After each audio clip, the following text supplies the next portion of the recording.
On this episode of Robot Sidekick, our opening scene suggestion is motorcycle. Boys, we got ourselves a good-looking crew here. Best-looking band of motorcycle hooligans I've ever seen. Yeah, I play the drums. Yeah, you do. On your motorcycle. Yeah. It's impressive. Yep, we're in a band. Nico, I love your Harley, my man. Thanks. I call it my harp Harley. Oh, and you play the harp like an angel. That's right. Most- Stroke beautiful. those strings as I'm going down. the I highway. cried once when he Yep, played. I shed a tear. It was true music was played out of that harp. Only more beautiful thing is an angel. Oh, wow. A poet, too, he is. Me, I just... Why he writes all of our songs. Oh, yeah. I mean, he's the wordsmith. I'm the looks, you're the beat, he's the smith. That's right. There's only one thing that sounds better than all of these things, and that's that brand new episode of... Robot! Sidekick! Ready! Welcome to Robot Psychic, the show about anything and everything. My name is JC Carlson, and with me today... Hi. Brian Rudzinski. He can only speak when spoken to. And guys, we have a very special guest today. Some would say, how did you get this guest? And I would say, I paid him. How much did you pay him? We haven't really discussed the amount yet. We probably shouldn't talk about our... I should probably pay you utilities before. Yeah, please pay me rent and stuff before we pay anything else. But he is an entrepreneur. He is an artist. He is an all-around great guy. He does not like camping with others. Everyone, found that out. Brand new fact about him. Everyone give it up for Mr. Sam Haldiman. Heidelman? Did I say it? Haldiman. Haldiman. I'm going to say it wrong. It's about That's 6 more times. Haldiman. Hey, Sam. Hey. Hey. Sam. You guys can pay me in like Sour Patch Kids, by the way, if that's, I seriously have like a bag out there. I don't know if you saw those. No, I didn't. I was sitting there. I was watching the movie Serenity just before this, and I was like throwing in Sour Patch Kids. Yeah, I Ooh. finally saw it. How was it? I loved it. Yeah. I'm upset about some things, and I'm also upset that there isn't more yet. Yep. But Sam, welcome to Robot Sidekick. Thank you so much. I'm happy to be here. We're happy to have you here. Very. You are a busy man as of late, I am, yeah. and there's a reason for that. A very good reason, yes. It better be good. Well, am I going to tell you, or are you going to tell everybody? It's not my thing to tell everybody. Yeah, I just started up a new long-form improvisational theater in uptown area of Phoenix at Bethany and 7th Street. Wow. And what's it called? It's called Second Beat Improv. Yeah. Second Beat Improv. Congratulations. Thank you, And how's yeah. it going so far? It's good. Yeah, I'm really excited for how easily things have flown together with it. I've been planning it for about a year now. Oh, wow. Just getting kind of all the logistical things, working on website stuff, advertising, logos, things like that. So the actual theater itself just opened up in January. I had my grand opening the first Saturday of January, and I'm having some classes right now. We just finished one, and actually we finished both of them because I have a Wednesday and Saturday class, and then they had their student show on Thursday for one class, and then the next Thursday coming up, here's the other ones. And how'd they go? It was great, yeah, really fun turnout, and it's so nice because it's a small theater, which I think really works well with improv. So it really only seats about 24 people. But it's adjustable in there, so I can actually get some standing room and stuff as well. So the grand opening night, we actually had around 40 people in there. Oh, wow. Nice. Which was great. Yeah, it was standing room only, and a wonderful show. My wife with her friend Liz did their show Birds and Broads to open it up, and it was really fun. And then I got to play with my friend Shane Shannon. We do a group called Sam and Shane. Perfect name, by the way. Yeah, How'd but you come up we with did that? it with salmon. The word the fish salmon. Oh, it's salmon, S-A-L-M-O-N, Sam and Shane. yeah. There you So go. that's the twist on the name. Very but, nice. But yeah, I think one of our students, when I was with the Torch, I think is the one that came up with that, and it just kind of stuck. So Awesome. And what made you want to, like, because there's a few theaters around, and there's obviously competition in Phoenix, or just not Phoenix, but Arizona in general. But at the same time, in these communities of improv, like Chicago, New York, LA, I mean, that's just what happens is more theaters open up, more opportunity opens up, more places for people to practice, to learn. What was the reason that you wanted to open up a brand new theater? Well, I mean, I think it was just that because basically The Torch has forever been really the only long form improv theater. Most of the other places do short form. With a little bit of long form involved as well. But for the most part, since that's the only one, you go through your training there and you're kind of done. I mean, you'll get your workshops and perform and things like that. But I think that after 8 years with the Torch, it was getting to the point where they've got a wonderful curriculum. Yeah. They have a great community of performers and students and everything like that. But I think there's a lot of people that wanted more, and I think that that's something that I have the opportunity to do now, is because I'm trying to push other aspects of improv, because they focus a little more on formats throughout their curriculum, whereas I'm not really dealing with format at all. I'm dealing more with the fundamentals of doing good scene work and really looking for the basics of that. So Awesome. yeah. Well, it's one thing I've noticed too. I don't do improv aside from this podcast. Hey, he really. did do an entry level at Yes, Improv Mania, and did he one did class. very well too. He was encouraged by many to continue, but he insisted on that. Yeah, well, there's anyway. I can talk into a mic. I can't really do in front of people as well, but it's fine. But I've noticed that it seems like it's a muscle you have to flex, and so it makes sense what you're saying as far as like you need multiple outlets to do long form. I'm sure it's just like anything else where you need to do it all the time. Well, and see, and I don't know if you have this too, but even if for someone who, because I perform, like I said, every week, and different styles, different stuff, but even then, it's like certain skills atrophy a little bit, and I have to like retune them. Stuff like character work, where you think like, well, you're playing characters all the time. It's like, yeah, but there's so much to think about just character work that if you start focusing on that, then you're like, oh, well, now my status is a little out of whack. Now I got to work on status again, and then that goes, and then you're like, oh, I really need to work on my supporting my partner or so taking care of myself. And it's one of those things where you're almost constantly. Yeah, and that's actually an analogy I use with my students when I'm explaining your skill sets at any given point, is like a radio, like the levels of your radio. So you can't have them maxed out the whole time, because you'll blow your speakers and everything like that, and it's not good for it. So yeah, there's gonna be times where things are higher and lower, and they kind of balance out. And so yeah, you're great at character work for 1 week, and then all of a sudden you're like, damn, I haven't done anything with an object in a month. Yeah, So. exactly. Yeah, but that's I think it's awesome that you're making another outlet for that, because I mean, yeah, and the greatest part about it is it's very subjective on how people take in information on improv, but also how people teach improv. Everyone has their formulas. Everyone has these are the tools you need, and other people are like, oh, you don't need that. You just got to do this. Yeah. And so it's awesome that there's more outlets, because some people, I feel they fit in with a theater better than others, or sometimes it's like they fit in better with a group, or they respond better with a different teacher and stuff like that. So just the fact that there's options is something really nice to have. Definitely, yeah. Because I mean, with when I was teaching with the Torch, we would each kind of rotate who would teach certain classes. I was pretty lucky because I primarily taught level 1 and then some of the higher levels, but. So everybody that came through went through me, which was fun because I got to meet everyone. And so watching their progression through the classes there was great. But for every other level, pretty much, there's not any one consistent person that teaches it.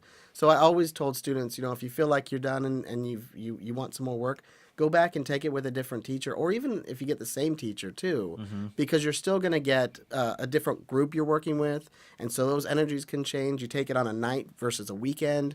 You wake up at 11 o'clock for class versus coming right from work at 6:30 or something like that. Yeah. So all those factors can change you a million different ways. Has anything so far opening the theater and having that whole process, has anything just been a real pain in the ass, or has it been going pretty smoothly? Really, yeah, or is there? It has been really smooth. I mean, I'm still dealing with some stuff from the city, which I expected. Yeah. So it's but I feel like yeah. It's actually funny because I'm doing a wrestling show at the Torch right now. One of my characters that I'm doing is Red Tape. He's a wrestler that never actually gets in a wrestling match because he's always got something that the person can't get through to him for. But that kind of came inspired because of dealing with the government stuff right awesome.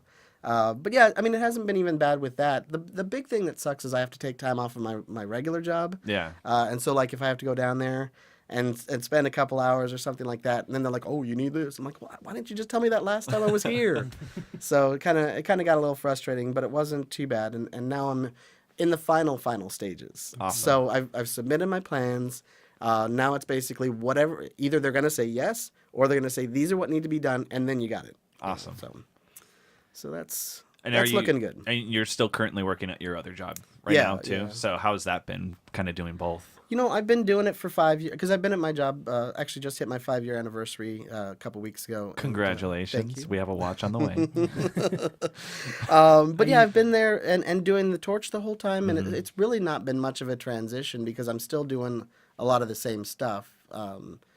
And so it's been pretty easy with the new theater and everything like that. But it is tough just doing 40 hours a week and then going and teaching and whatever else I got to do for the theater at nights. I think that's because a lot of people if they don't know me outside of improv, they just think, oh, I do this full time, and like, no wonder you're so good. You do this all the time, and it's just like, well, no, most improvers, it's not a job. It's more of a hobby, and we have full-time jobs while also doing this, and then they always wonder why do you never hang out with anybody? It's like, because I get to do this instead. That's why. But Well, that's part of why I didn't want to continue. Is that why? Because I work like 60 hours a week. oh So yeah, there- yeah. You if I couldn't could work you couldn't 40 continue. If I yeah. could work 40 hours and spend 20 hours doing that, that'd be great. But that's not how it works. It's a sacrifice, I Brian. know, You it got to is. really want it. You Yeah. got to really want it. So, as far as improv goes, do you have? I kind of mentioned philosophies and tools and stuff. Is there anything that you kind of gravitate towards? Because, like you said, your theater touches more on the fundamentals, but it's also the fundamentals of more longer form improv. Mm-hmm. So, can you just talk to more of like what's your philosophy on improv? What's your perspective on improv? I think that just get up and do it. I don't like talking too much during classes. We can talk afterwards, after the scene and stuff. There'll be some people who like to side coach or start and stop scenes, and I feel like that just kind of takes people out of it a little bit, especially if it's an emotional scene or something like that. It's tough to be like, okay, stop crying now, and let's talk about this and make this choice, and now cry again, Get back into it. So I'm like, just go with it, and we'll see what happens afterwards. Because I always look at it like, if you're in a show, you're not going to stop and say, oh, hold on, let me do that over again. But the other thing, I'm all about just commitment and confidence. If you just go into it believing whatever you're saying is true, then whether it's a line of BS or not, it's gonna feel good, and you're gonna get some sort of reaction. Because either you'll get called out by your scene partner, and they'll be like, "That's lies," whatever, or they'll be like, "Yeah, that's cool, man. I got abducted too once. It was fun." Typical piece in a pod, man. Love it. Yeah, that's one of my huge things, actually, is Mine the P's too, and the yeah. pause, because you can't go wrong when you're in agreement and just like two farm boys Heightening talking. each other. Yeah. There's nothing funnier too when you see two people go up, one of them just kind of waiting for the other person to go. The first person does something completely wacky, and then all of a sudden on a dime the person changes, and they're like, "Me too!" Just like instant, like they had no idea going in, but they saw what the partner had, and they're just like, well, let's just do that together, and it always creates something fun. Yeah, which I always and love. that's one of the things that I push my students on is just start something. Start a physical choice, start an emotional choice, start an action, something like that. That's going to give you something, and you'll discover it as things go along. What you're doing. I'm horrible at object work, and that's why I love teaching object work in my class, because that same 9 to 5 a show or something like that. Especially if my students come, I'm like, oh, I got to grab something. Yeah. Start moving around. But I always have this long-standing joke with my wife hates me for it, actually, who's also an improviser. Thank goodness, or else she's like, man, she really doesn't. But the thing is, I always have something in my hand, so I'm like, oh, there's that hoagie sandwich I needed or whatever. So it's kind of a cheap cop-out thing for me, but at least I always know that I'm. It's like the thing with cabinets. Like there's cabinets everywhere you go. And you can open something up, and so for me, it's like, what's in my hand? Oh, great. Oh, good, my toupee. Yeah, I always love almost the same thing where it seems like everybody starts a scene and they're in the break room at work and everyone has a cup of coffee and it's just like everyone's just pouring coffee. We've all seen it before, but yeah, it definitely just that object work adds something to the scene. It starts to paint picture, which I really.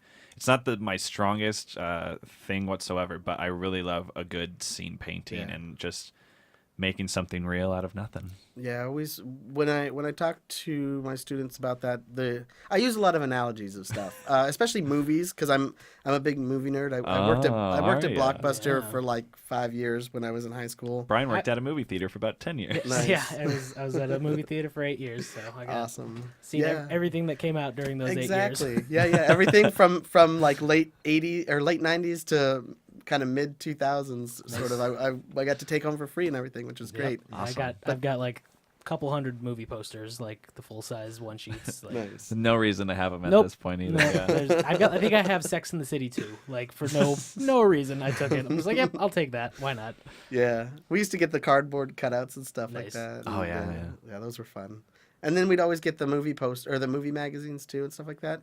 We'd so after the week when the next one comes out, we would just tear off the front cover and ship it back to get credit on those or whatever they did, and then toss the magazines. So I'd always get them like a week later, Yeah, or yeah. whatever, or Awesome. if they're monthly, I guess, whatever. But so I'd always have a huge stack of magazines. Movie magazines. Yeah, I had a huge collection of VHS until we moved recently, and then I got rid of a bunch of them. no. But It's like getting rid of like your books, isn't it? You're Yeah. just like, here they go. Exactly. Well, and now, I mean, for the ones that I do love, I have on DVD anyways. Yeah, yeah. Or they're streaming on Netflix or something stupid. Yeah. So.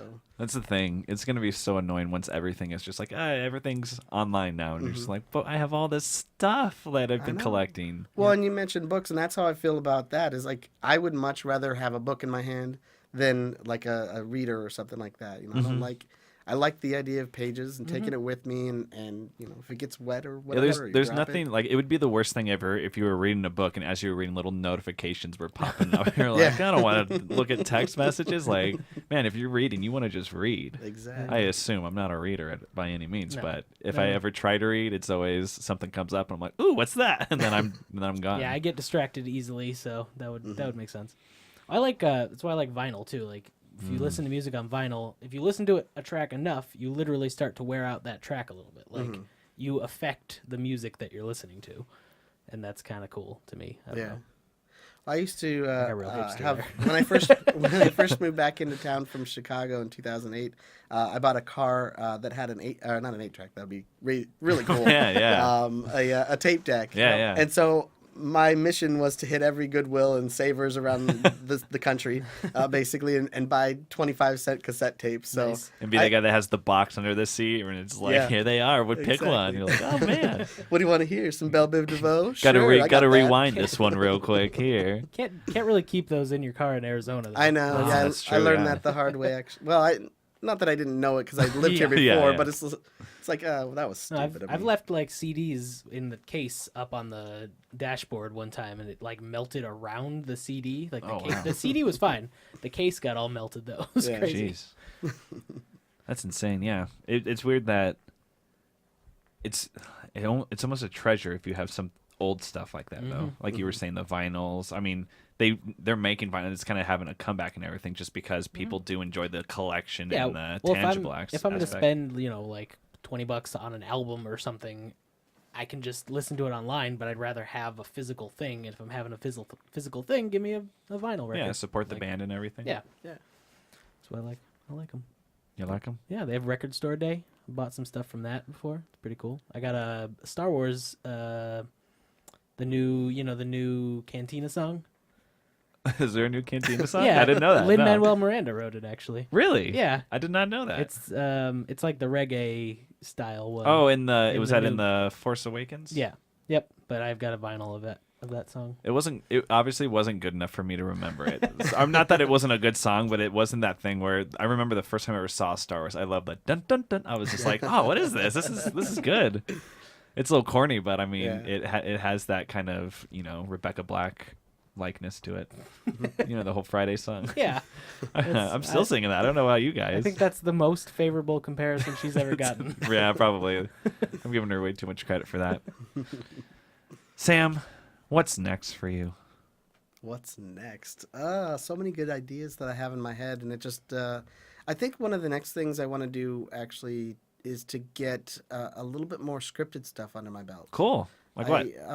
Well, mostly sketch, like Yeah. short sketch stuff. But I did a show run at the Torch that we we basically did improvisational scenes and used that for inspiration for sketch ideas, and then did a run for a month on different sketches. So we wrote basically new sketches and performed them every week for a month, if I could speak. And it was a lot of fun. Yeah, I was pumping out like That's two or cool. three sketches a week. At Just that from doing time. improv, Just from right? doing So that, yeah. that's very like Second City style, Yeah, right? They yeah. they do it and then they say, let's do that same suggestion again until they find something, and then Exactly, yeah. that's awesome. And so I'd love to get that and do like a quarterly review maybe kind of thing. So, get a group of writers together for a month, then rehearse it and stuff for a month, and then like run it for, maybe not a full month run, but at least like maybe 3 weeks, something like that. That's awesome. So that's kind of my next long-term goal, because the good thing is like I have this theater space. Yeah. And right now I'm going to be using it for shows on Friday and Saturdays at 7. But other than that, I don't have any consistent stuff in there other than classes. So it's like I have opportunity, and I've even talked to people and said, if you have ideas, bring them to me. Love that. Yeah. You produce your show, but I'll let you put it up here. We'll figure out how to work it out and everything. That's what we tell people about this place too. It's like, if you have ideas, come to us and we can, whether it's a podcast or a video, where it's like, hey, we love to work with people. We love to help people achieve their dreams.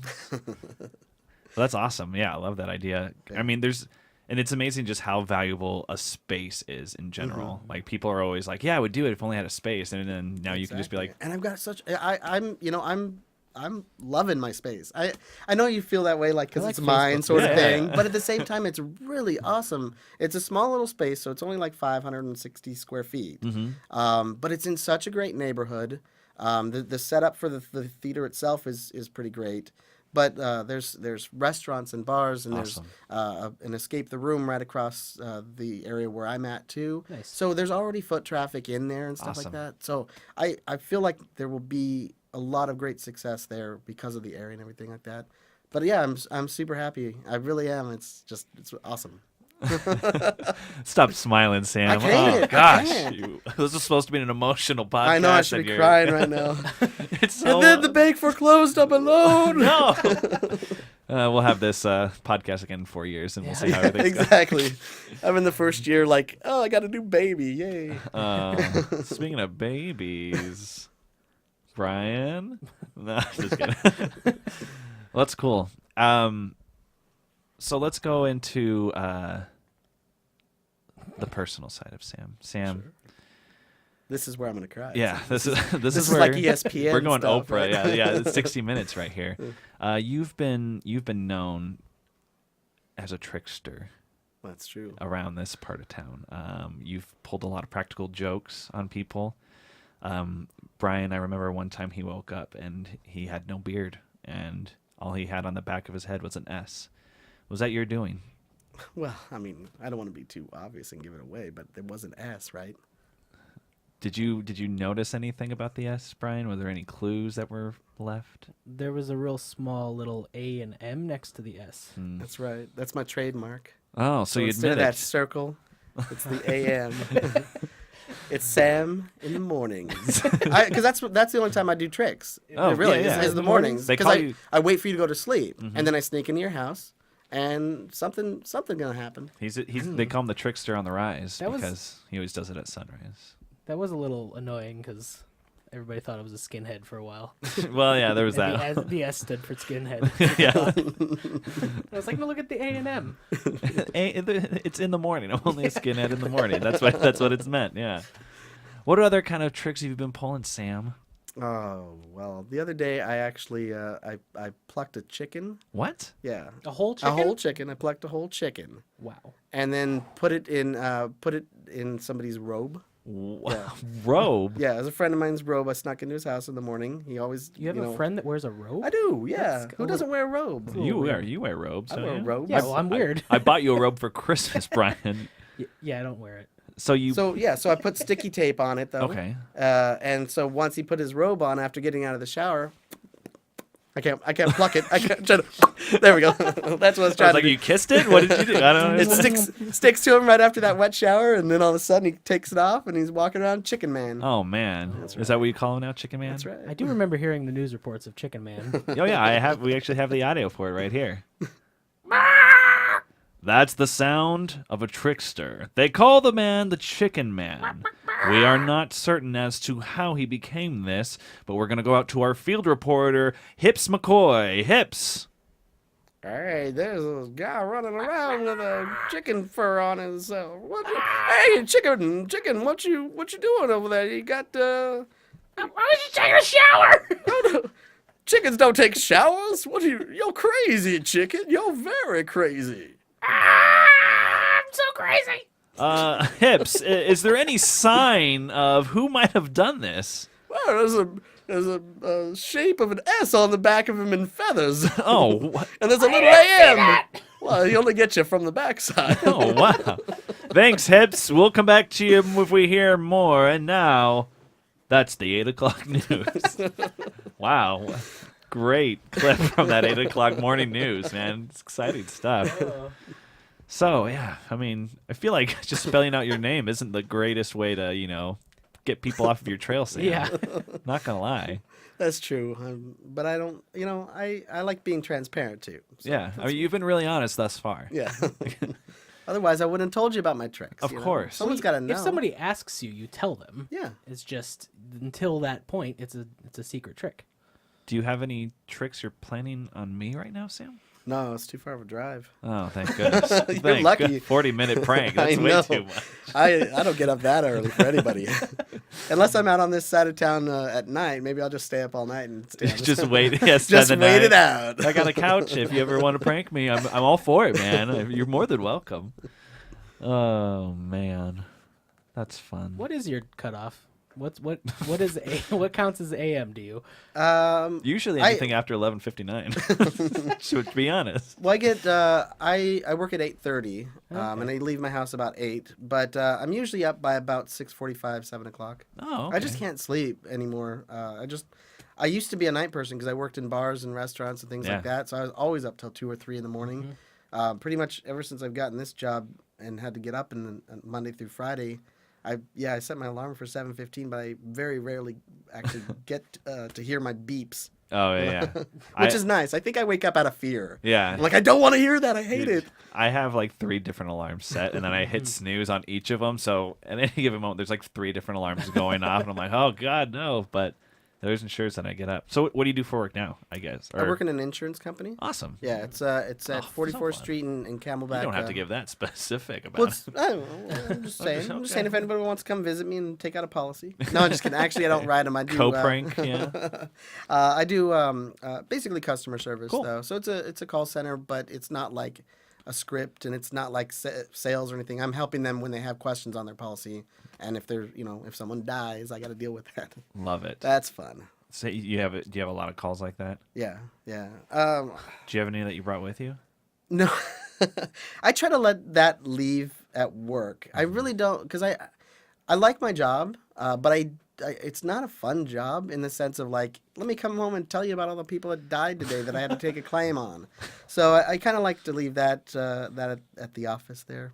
Yeah, because you got so much more fun stuff you Yeah. got to do in the nights. Exactly. I'd much rather just kind of play in the evenings and deal with the real stuff 9 to 5. Real stuff's boring, Brian. Yeah, it is. What's boring in your life? I my job. I work a lot. It's real kind of boring. Sensing a pattern here. Yeah, jobs are boring. Nobody That's likes true. jobs. Yeah. My job's boring Yeah, sometimes.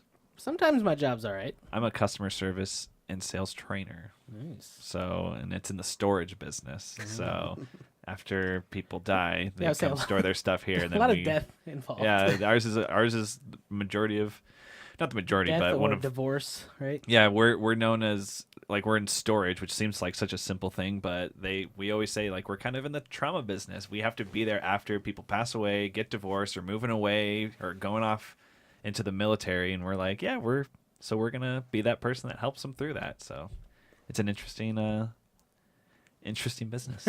Like storage, like Yeah, like lockers. Yeah, that you put storage your furniture wars. in? Yeah, okay, exactly. that's because I was yeah. gonna say that'd be pretty cool. Like to, at least on that side of things, when do people ever come and auction those off then, or So like the only time that stuff gets auctioned is literally it's like people haven't paid their bills in Yeah. months, so it's like, all right, pay us or we're gonna auction your stuff. Mhm.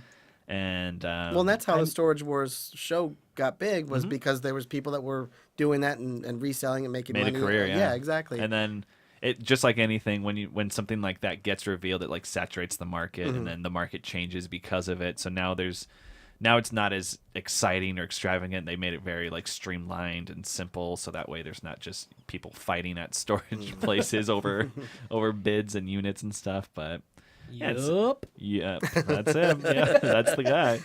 I think I just violated the trademark. Probably, yeah. I think he owns that now. Well, I mean, yes, that was a huge. It helped our business in a way too, though, because now everybody wanted to have storage lockers. Like, oh, storage is cool. Let's put our stuff in storage. It's like, all right, sure. Maybe someday we'll foreclose. Yeah, like the weirdest things, and you get weird stuff in a lot of weird stories in storage. A lot of homeless people staying, not in ours, but in a lot of other places. Like, that never happens to us. Because we're very careful on who we let in, and we make sure that they're coming in for the right reasons. But that's part of the customer service thing too. But there's been horror stories of way back when of gangs having storage lockers and hanging out in them, drug labs and storage lockers. I saw a story online of a guy who had been living in a storage locker for about 2 to 3 months after he like moved back from somewhere, and he got like, he was cool with the people who worked there, so they let him like run electricity and stuff. He built like a shower in there. He built a full like closet. He had a little running water system. He had a full like 70-inch TV with like internet and all That's a this little stuff. excessive. Yeah. The 70-inch TV. In a tiny little storage locker, but I mean, he's only paying no, like he had- $150 a month, he right? had surround sound. Like he had like a Jeez. system where he'd move the speakers, and like he's like, so they go here, but then when I get in and get settled, I put them out there so they're like in the right spots Oh, man. and like it's all the right angles. And I'm just like, If you guys how could did you not?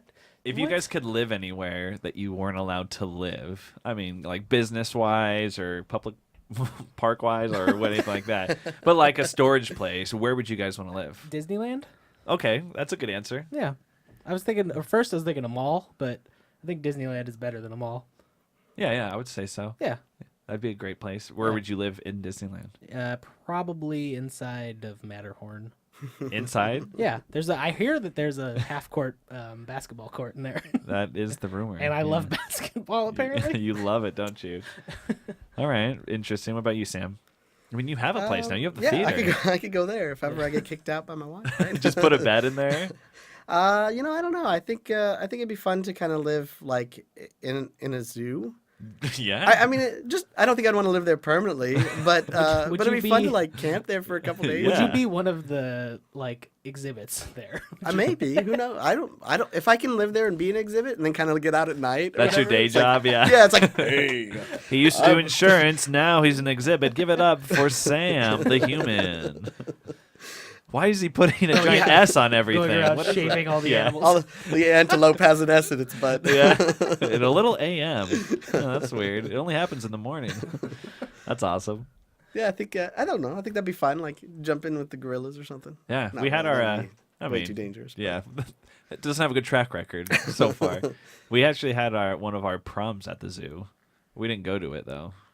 That was us? Yeah, I didn't. Yeah, that was- I don't even remember that. you didn't go to any of the props. That's why. But yeah, that was like I always thought, man, that's such a cool idea.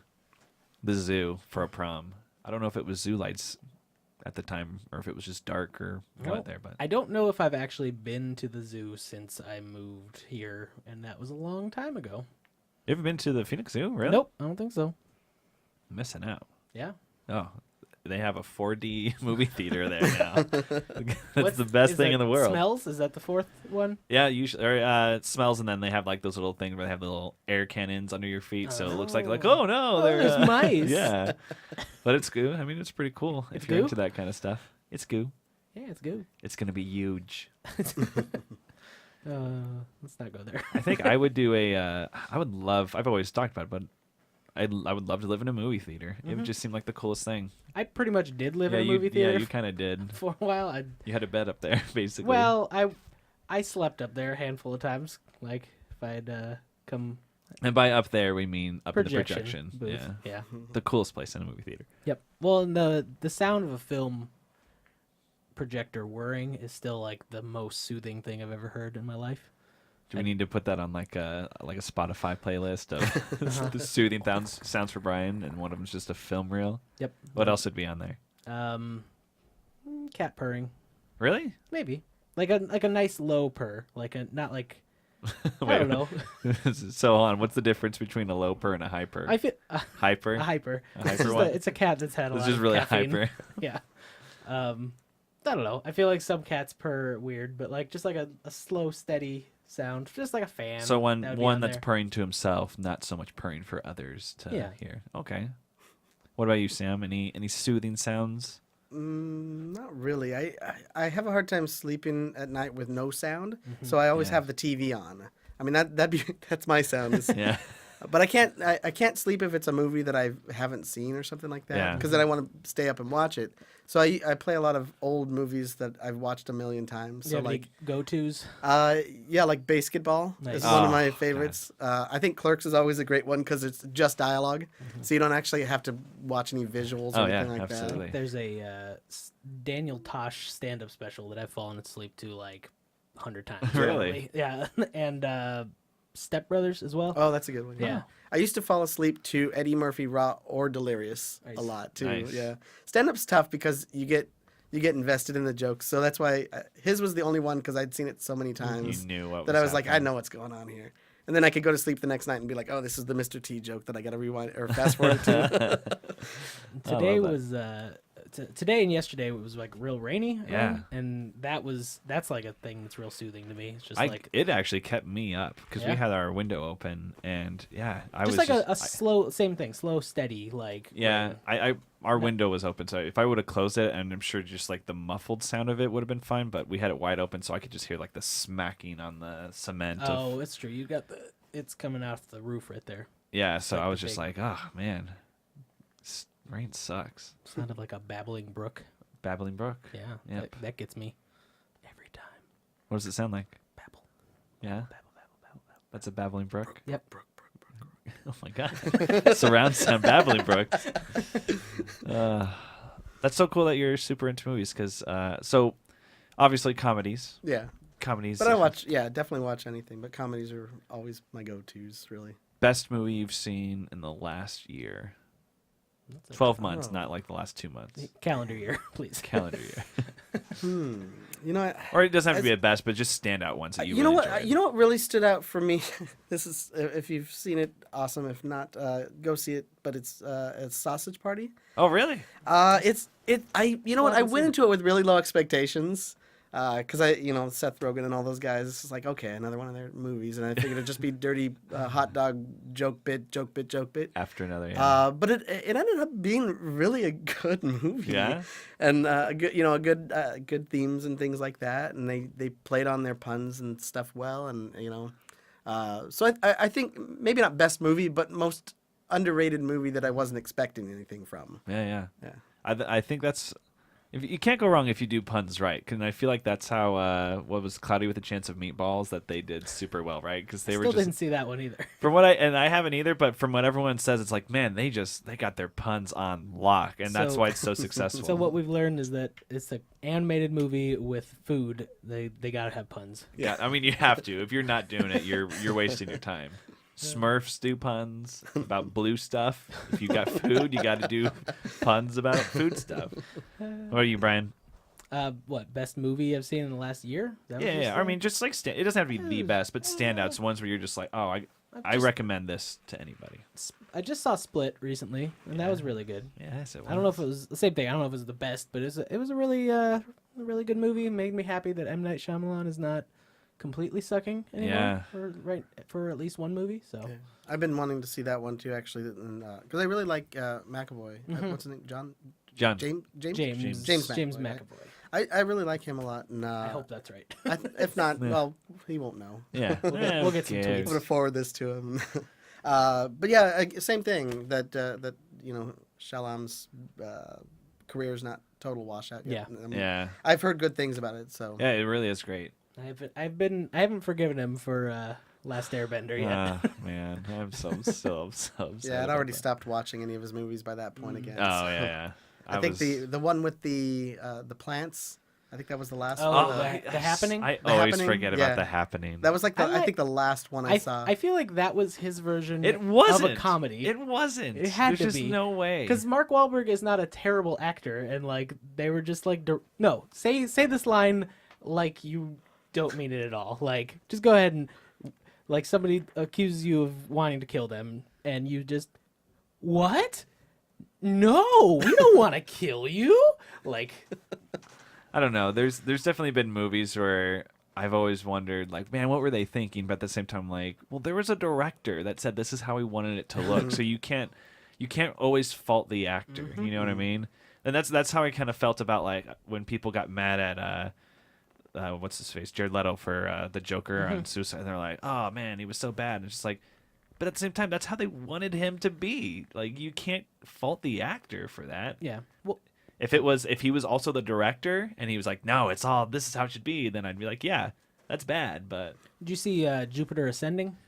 no, I still You haven't seen did that. still haven't seen it? No, I haven't. There's I didn't want to. Eddie Redmayne is in it, and like the next movie he did, he won an Oscar for, I think. Oh wow. But like, and he's just an amazing actor, and everything else I've seen him in, and in that he's just so ridiculous and over the top, and I'm just like, well, good for you. At least you're going for it. Like, That's how I felt in what was the most recent Star Wars movie, Forrest Whitaker. oh yeah, You need to get out. He was just like he was so animated to the point of ridiculousness, and everyone tried to explain like, well, he went through war, and I was like, he talked like that before the war happened. He was just like, the way he talked and the way he acted, I don't know. That was the only part of that movie that made me kind of break of just pure nostalgia and enjoyment, and I was just like, you're a little over the top. yeah, Yeah. yeah, Yeah. yeah. But I just love Star Wars, so Yeah, that's the thing. Like, I've seen some, was it like Red Letter Media and stuff? I don't see if you've seen any of their reviews of stuff, but they review Star Wars, and they're like just talking about how it's all it is just like a nod to the fans, and that's it, and it makes it a bad movie. And it's like, yeah, but if they didn't do that stuff, you'd be real pissed off. So I don't know what you want from them. yeah. Well, it's like you're damned if you do, damned if you don't. Yeah, And it's the exactly. same thing with Ghostbusters. Like, obviously, they had to get everybody's cameo in that with Yeah. the remake Yep. and everything. So. Yeah, and if anything, and that was fine, like whatever. But I was like, the movie was fine without the cameos. Yeah. I really liked the movie and I enjoyed it. But there was people, that were like super pumped about seeing him, and there's other people that were like, oh, it's terrible that they were a part of this. And it's just like, what is it? Like me, I'm like, what does it matter? I'm like, it was a quick little thing, and I was like, Yeah. oh hey, look, it's him. Cool, done. See you later. I remember for a while they were talking about doing a sequel to Ferris Bueller's Day Off. Really? And I don't know how that would go. It'd have to be someone's like is like It's- his day off of work or something. Yeah, well, it's like him playing hooky from work or something like that. Like he's like the CEO of a company. Or, Yeah, but think about that nowadays versus then. Like when you played hooky and you actually went and did stuff. Like here, if you took a ditch day or whatever, you'd sit at home and yeah, be on your On computer or something Netflix, like yeah. that. You know. You take a day off because you literally just need a day off. You're just Yeah. like, I just want to be away from everything and watch a ton of South Park on Hulu. not go to a parade and sing Beatles Yeah. songs. Man, that would be weird. That would be a weird remake. I don't know. Isn't the whole theory on that film that he's like He's actually also like Cameron is all in that's his head. like alter ego, right? Yeah, or rather the opposite, where Ferris is in Cameron's head. I think is what it is. Yeah. Like Cameron's the actual character because he's the only thing that affects him, and then everything that happens is his like ideal. Yeah, it's basically like a full like Fight Club thing going on. everybody loves him, but he is also real depressed or something. I don't know, something weird like that. That's weird. Yeah. Yeah, I never got that impression when watching it, but I guess it's one of those things. If you look back, you're like, yeah, I could see. If you told me that and I watched it, I'd be like, I could come to that conclusion, but only because you put it in my head. Yeah. Well, I think a lot of movies end up getting some sort of cult type ideals behind them. Because like I remember the Pulp Fiction when that came out with the Band-Aid on Ving Rhames' head there at the end. Uh-huh. They're like, and then the briefcase, like what's in that? Yeah, And so the there's all MacGuffin. there's all these like things of like, oh, what these, and they had. I feel like I heard somewhere, and I don't know if this is true or not. I may be making it up, but that there was actually like a college course that you could have taken just on that movie. I'm sure. I think I've heard that. Yeah. I don't know if it was just for that movie, but it was just might for his or films maybe or Quentin. something. Yeah, maybe that's what it was. I think I've definitely heard that before. Okay. Also, I've never found the class because I would have taken Yeah, it. But I think so too. I remember my brother did, I think he took a class on like the Rolling Stones or something cool like that. I took a rock music history class, which was it went through. there's one about, but I've seen that where it's just like Beatles rock or Beatles history. I'm just Yeah, like, or maybe it man. was the Beatles. But it was not the Stones. it was real. Well, we did. It was like three weeks of the 10-week course was Beatles. Like we did like 1 week on early, one on mid, and one on late Beatles, Yeah. and like. But yeah, it was interesting just to hear because you'd go through like actual historical events and be like, oh, but here's this song we'll listen to, and then you're like, and now you know why that was going on, like why that, like there's some context, and it's like, oh, that makes sense. Yeah, like now I see why Definitely lose a culture lot of is the way it is. Yeah, because when songs come out now, most of the time we're like, oh, that's because of this feud that he had with Kanye or whatever it is now. But I'm sure in like 10 years when people are just listening to the song, they're just like, oh, this is a good song. And you're like, yeah, but you know what it means? Do you have any context to Taylor Swift and Kanye or whatever it is? You know what I mean? But yeah, T-Swizzle. context is important. Yeah. I mean, if it's important to you. If it's not and you just like the song, that's also fine. Yeah, but it was just really interesting. Like it was a different kind of a history class because I learned more about like actual American history in that class than most American history classes because there's no like I don't really care. I'm just like yeah, and then that happened and then that thing happened. But in this, it's like I know that song and now I understand why it's like I'm sure you probably just listened to a lot of Bob Dylan too. I mean, it's because all of his songs are protest songs, Yeah. basically. Like you got Hurricane, you got I don't know, all of his songs. Every whatever. song. Every song, yeah. But yeah, the thing, and that's one of the things that I love about music is songs that kind of tell a story, whether it's a real story or like just an idea kind of thing. A moral or Yeah, whatever, yeah, exactly. Like I was at my brother's house the other night and we were hanging out listening to vinyl, and we were listening to Hotel California, and The Last Resort came on, which is one of my favorite songs of the Eagles, and it's all about like people moved from England and overseas to come here to start over, and then all the we built up these big buildings and took over the whole world here now, and now they're like, now where do we go? It's like you can't go up to heaven, or I don't know. There's some line about heaven basically, but anyways, but yeah, that's the thing is like I love those kind of things, or kind of going off of the other thing that I mentioned with Hurricane with Dylan. I love that, and it inspired me because that was it inspired me to read the book about Reuben Carter as well. I'm a reader. Yeah, you mentioned that. I did. But yeah, and I love because I love history. I actually went to school too. to become a history teacher. Me too. And then ended up getting the job I have now. Me too. Are we the same person? Oh my God! It's all I have an S on the back of my head. Yes, you do. Whoa, wait. is this like just a really long-term prank? Yeah. I'm his Ferris Bueller. Awesome. Disappears. Yeah. But yeah, those types of songs inspire me. I don't really care much I'll still listen to them, but I don't really care much of ones that kind of don't mean anything. But yeah. Yeah, I'll for whatever, because I'm just a very visual person, but I listen to songs and then I start to paint the story in my head on what would this look like in a music video, or what would this look like if it was used in a movie. Me too. But I love that. Anytime I hear a song, I always think like, if I were to make a movie, could I use this song? Or other times I'm listening to it, I'm like, oh, this would be perfect in this type of scene. Yeah. And, Well, and actually, I know I was kind of me too and you on that one as well. But I do think about that as well. But I think it was, and I'm guessing you're probably around my age too, and when MTV was kind of really taken off. And did you watch a lot of MTV when you were younger and stuff? when we were, and this was like in the turn of the century, but that used to be like one of the only things on when we came home from school. Exactly. Yeah. Yeah. Was So I TLC? Not TLC. What was it called at the time? TLC. Was it? I think VH1. Well, no, when they had like the no, Total Recall. Oh, Live. TRL. Total Recall Live. Is that what it was called? Yeah, TRL. Yeah. Yeah, it was TRL. Maybe It not was, Recall. Total. Yeah, it's like I don't think it's Total Recall, is it?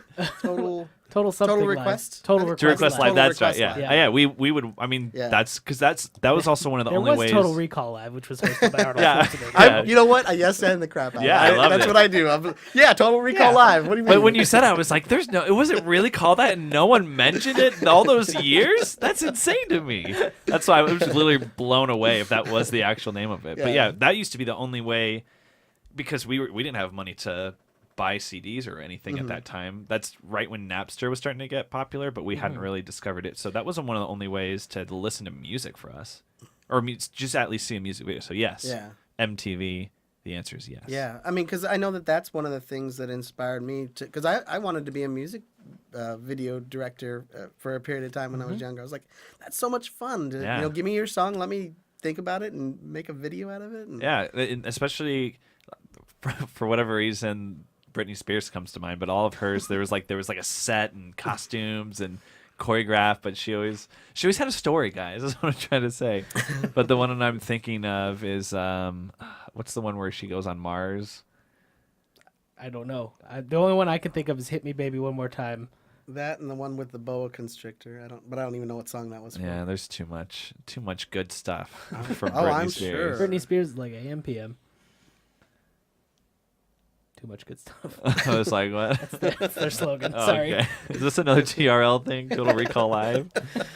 Oh man, it's gonna drive me crazy that I can't think of. It's Oops, I Did It Again. That's the song, and she's in her like red leather thing doing her dance, and it's the astronaut, and oh god, such a great music video. But yeah, it was like they were just story. like back then. Music videos were like a production, and it was like the way that's how you got popular. Your songs got popular is you had to make an awesome music video. Well, and a lot of directors got big for those too. Yeah. I can't think of any M. Night Shyamalan. but For probably starters, yeah, his first twist video. Song I'm Blue.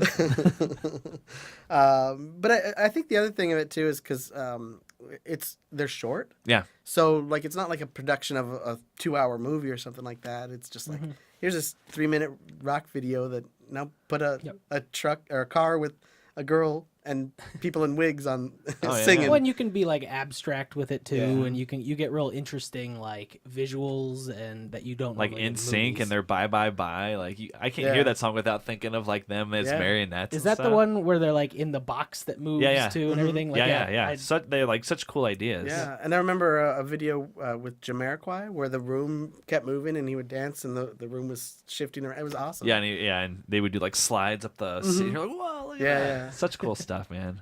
The day of music videos is dead. So Yeah. far, your music video selection has been Britney Spears and In Sync. Like I said, turn of the century is when we saw most of those things. It was either that or Eminem Yeah. or Cisco. Actually, Eminem always has some really great Yeah. videos. His are always fun. I remember the first one we watched was Without Me. That's a song. Yeah. Yeah, but it was I think so. or Willow Real Slim Shady playing stand up, and it Yeah. had all those like that factory line of like wannabes and stuff, and I was like, whoa, that's a statement. Slim Shady's gonna make it big. Yeah, And he but did. He did. Yeah, He did. He did all right for himself. Yeah. He got out of 8 Mile. Yeah, he did. Good for him. He's a hero in our eyes. He's still a hero.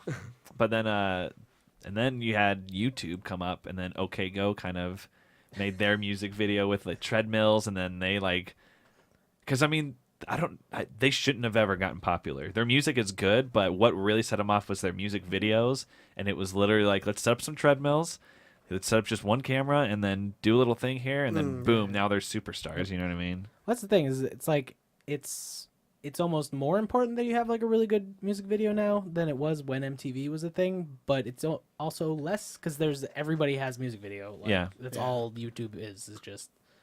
Well, with social media and things like that, it's so easy to get popular for a moment. Yeah. And I think that people are always going so far overboard to be noticed, but it's really the people with talent that can rein that back in once that weirdness is gone from them. Like Lady Gaga, for example. I mean, she started off wearing a meat suit or whatever Yeah, it was. just you know? being abstract. And yeah, now she's very and grounded. now she's and she's brought it back in. I think Madonna is another great example of an artist that's kind of always changed. I don't know if she's doing much nowadays, but I'm sure she's still around. Not but- always the best stuff. She's saying a lot of stuff that Yeah. always gets her in trouble. That's And you're like, that's what I Madonna, see in the no. news now. But yeah, so she evolved a lot. But she started off by dry humping the stage in a wedding dress. You know what I mean? And that's what that got her kind of going and stuff like Marrying that. Dennis Rodman and all that Yeah. stuff. Dennis Rodman married himself. Also, yes, also correct. It's funny that you brought that up because recently with the what's the Grammys? Was it the Grammys that was just recently? Yeah. The Chance won Record of the Year. Oh yeah. But he wasn't a label. He just got his like starting, and he put stuff He's- on SoundCloud and. Like the first ever independent. Yeah, he was artist to win. so he almost did the opposite. He's like, I'm just gonna put my best effort into it, and then he grew that way. And it's just it's cool to see that that's an option now. Exactly, It's like yeah. just because, like you said, the power of social media, and you can also make the same Fallout Boy. They're saying the reason they only got big was because of MySpace. Is they just like they were the first band ever to really dominate MySpace and the MySpace space, and now. The MySpace space, and I mean, but now MySpace it still exists, but it's really a place that you go if you're a band to put your music on for free and have people find it and listen to it. So it's interesting. Well, Sam, it's coming to the end of our show, and this is where we like to plug some things. Plug it in, plug it in. It's gonna be a lot louder later. Yeah, we'll fix it in post. So this is just a part where we like to plug anything about shows coming up, or about books that you've written, or about pranks that you've pulled on people that we're about to find out about. No pranks in the future, but We'll see. I'll bring that back on the next episode. All right, I'm on. perfect. But as far as plugging goes, definitely, obviously, I want to plug my theater, Second Beat Improv. It's we got the next round of classes starting Wednesday, March 1st, and then Saturday, March 4th. They're 6-week classes, $180. Super fun. I hope you can come down and check that out. But we also are going to be doing free shows Saturdays at 7 p.m. every week in March. So there'll be a couple different teams playing each week, so check that out too. And I know I've got a workshop coming up with Stacy Hanlon-Reed, who is a wonderful instructor who's going to be at the theater Saturday, March the 4th at 2:30.